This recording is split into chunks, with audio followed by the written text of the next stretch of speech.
Well, I think it's been clear to everybody there's a rift in the party, and you have this kind of faction led by Neil Hamilton and Douglas Carswell, who hated Nigel, made his life very difficult, particularly during the referendum.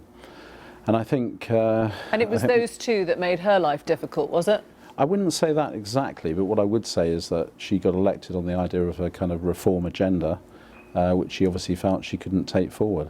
So I think for the party to go forward, there's going to have to be a radical change in approach. You talked about a new direction, a kind of momentum for the right. Is that still where you'd like to go?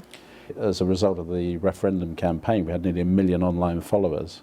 And we think that's quite powerful, and we certainly want to get ideas across. If you look at what's happened in Italy with the Italian five-star movement, I think there is scope for an online movement. But you really have to say to yourself, if you looked at Theresa May's speech today, it was really Nigel Farage giving the speech. It's all of the policies he's been condemned for a very long time. And what it does show is that in the end, pressure does pay off, particularly if it's got public support. So she's stealing your voters now, pretty much? Well, I don't know whether she's stealing it. I mean, it's clearly a calculated ploy, isn't it? She's basically today rebranded the Conservative Party UKIP. And does that make you happy? Of course it does. I mean, we got into politics. I mean, Nigel's not a career politician. Many people would say he is, but I don't think he is. He got in with some very specific objectives which have been achieved. So that's the end, then? You could say if the Tories have adopted UKIP, you don't need to exist. I think that's the wrong analysis. If you look at the general election, UKIP finished second all over the north, in places the Tories can't possibly win.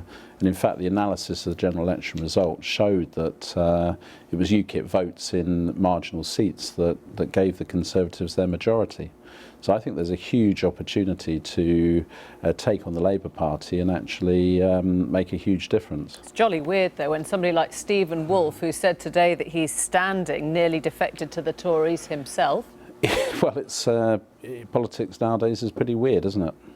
Well, give us a sense then of who you're backing. I don't blame him, by the way, in a sense, because he was treated really appallingly internally. I mean, the last leadership election, he wasn't allowed to put his name forward because his forms were 17 minutes late, despite the fact he'd been trying all day to submit them. So this is all about personality riffs, not policy riffs. It is. That's pathetic, though, isn't it, really? Well, I don't disagree with that. I think the party has to professionalise, it has to get its act together. But Stephen Woolfe could actually do that, particularly in the Labour heartlands. He's the ideal candidate. So I know the media like to write off UKIP, but UKIP have fundamentally changed British politics forever. Don't think anyone's writing you off, but we are asking the questions. Your money, then, would follow Stephen Woolfe, would it? I don't know what I'm going to do. I will back the party if it's reformed, if it's got the right leader. Clearly, at the moment, it hasn't, but things could change. You called the last lot out of their depth in a paddling pool. So can I just ask you, if it was Suzanne Evans or Paul Nuttall or Raheem Kassam, would you be able to support them? No. I think Stephen Woolfe's the one candidate that could do it.